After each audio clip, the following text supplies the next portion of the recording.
Hello there, thought I'd do a quick vinyl update. These are pickups from the last 2 or 3 weeks, I guess. It's getting towards the summer here in the UK now, so hopefully there'll be more update videos coming up. Vinyl's still pretty thin on the ground. Summertime's always good around boot sales.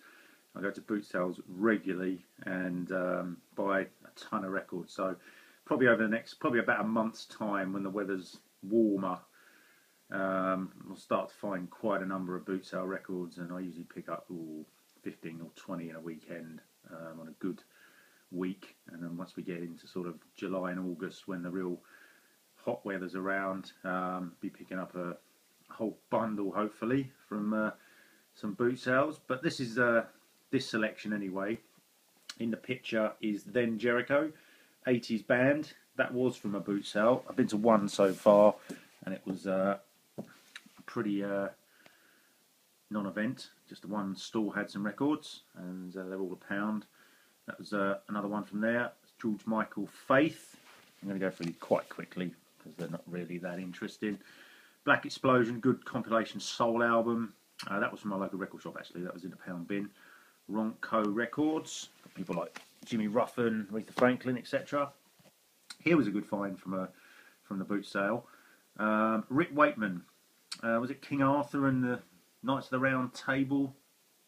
The Myths and Legends, I think the name of the album actually is. And this one is from 1975, and it's in excellent condition. Very good find. Same place, Cat Stevens' Greatest Hits. Big fan of Cat Stevens, and this is some of his best stuff from the 70s. Another £1 record. £1 record again, World of Hits, Volume 2 on Decca. This is a 70s pressing. I've got a load of these, and they always play really nice, and it's in good condition, so that's a good find. This is a jazz record, Gene Norman, on the Vogue label from the late 50s, I think. As you know, if you watched some of my earlier videos, I've said before I'm not a jazz fan, but I haven't really listened to an awful lot of it, so I thought I'd give this a whirl. This was £1. The owner of my local record shop just stuck this out, and it's just coincidence really. I asked him about it, he didn't know a lot about it, he's not really a jazz fan either. Thought I'd give it a whirl. So, a little shout out to Chris from Dixieland Farm actually, because I've seen a lot of his videos and he's a big passionate jazz fan, so I thought I'd give the first jazz record at a reasonable price a whirl on, well, from what I've seen of his videos. And there you go, Chris, I've tried it and I agree with your wife, it's not very good. Anyway, what's this? 5 Miles Out. This is a 80s Mike Oldfield record. I did find Tubular Bells as well at the same boot sale, but it's buried somewhere in my record racks. Can't find it at the moment. I'm in the process of getting an IKEA, what are they called? Expedia, I think the pronunciation is. They're really bookcases, but they're ideal for records. I've got 600 odd now, and I'm running out of space. And rather than have them in sort of these IKEA hi-fi cabinet and actual homemade record cabinet, I want to get them all in one big one.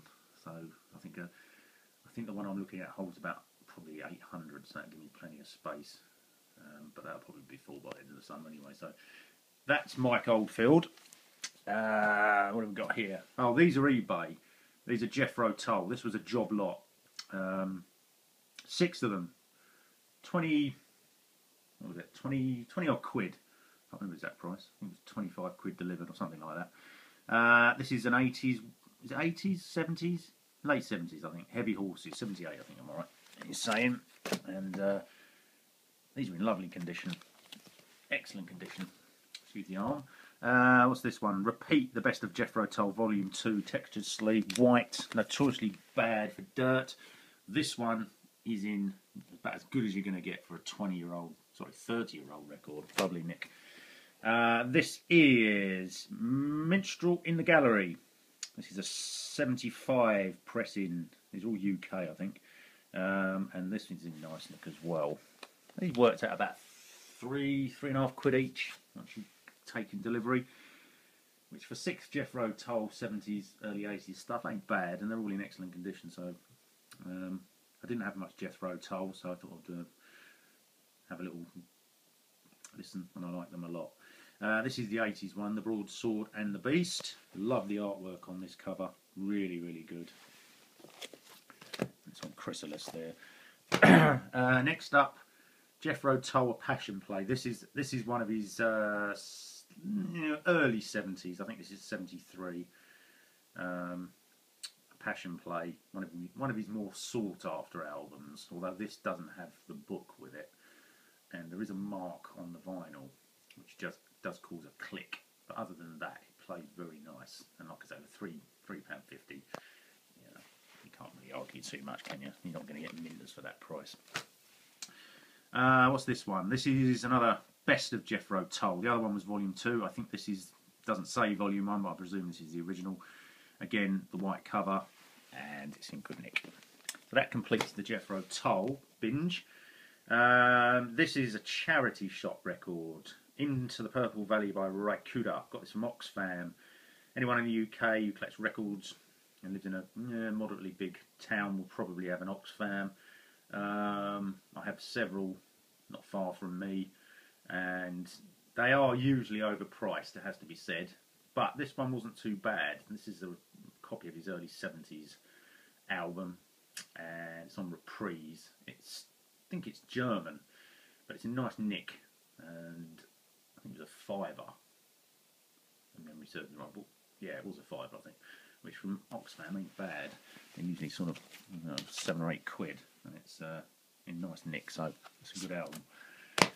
Next up, we have my sort of the last two are sort of the treats for the month. These are more expensive. Rise and Shine Tanglewood, an 80s reggae record from my local record shop, and looked it up on eBay.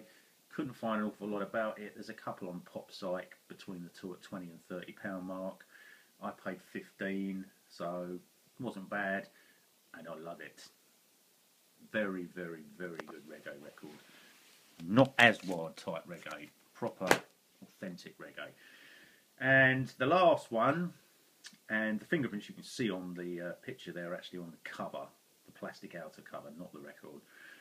It's Yah Wobble, and his bedroom album. Yah Wobble was he the keyboard player from Public Image, I think, who were of course a punk band, and he went solo, and this is a new wave album, electronic album from the 83, I think. Couldn't find out an awful lot about this record at all, but it was 20 quid, and it's obviously for that money you'd expect it to be near enough mint, and it is. But I must say I love it. It's a brilliant album, and couldn't find it. There was none on eBay. Very few of his albums on eBay. He's done a few albums, but I couldn't find any information. It's not in the record collector's guide either, so don't know a lot about it. Obviously went under the radar. Was it worth 20 quid? Maybe. Don't know. Might have been ripped off a little bit with it, but nevertheless, sometimes you just have to have it, and I did, and I loved it, so that's the main thing. So that's it. Try to keep it under 9 minutes, and I've just managed it, I think, and I'll stop waffling, and have a good day. See you in the next video. Bye for now.